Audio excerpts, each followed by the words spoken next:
The executive secretary position is not responsible for coordinating any big events like some of the other positions.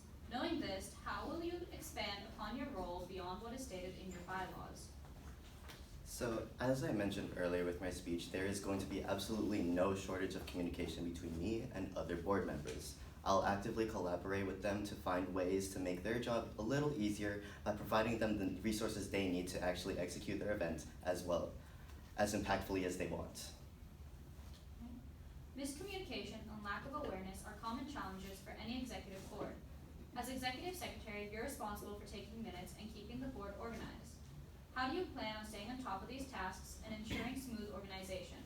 Additionally, what do you believe is a key quality an executive secretary should possess to ensure the board's success? So as I mentioned previously, feedback is crucial to how I operate. I'll basically make use of the feedback to find ways I can improve my work efficiency and essentially cater it to all the rest of the board. A key quality that I believe an executive secretary should have is, of course, strong communication skills, but also the ability to adapt in circumstances unseen. Throughout the years, APSA has amassed a large amount of items that need to be stored throughout the year. How do you plan on keeping track of where these items are? What will you do if storage seems to be an issue?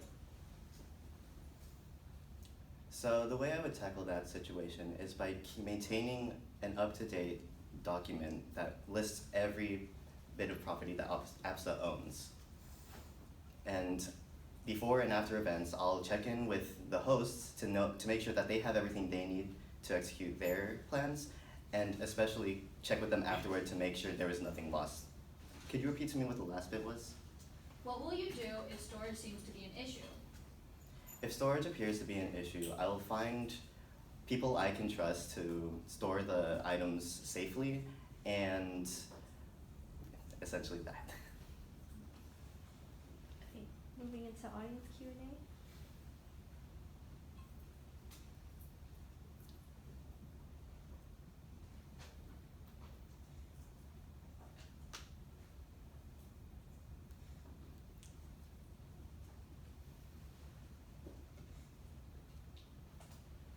During board meetings, we have a formal process of running the rules of when to speak during a board meeting. With your current understanding, how would you enforce Robert's rules during a meeting so it doesn't get out of control?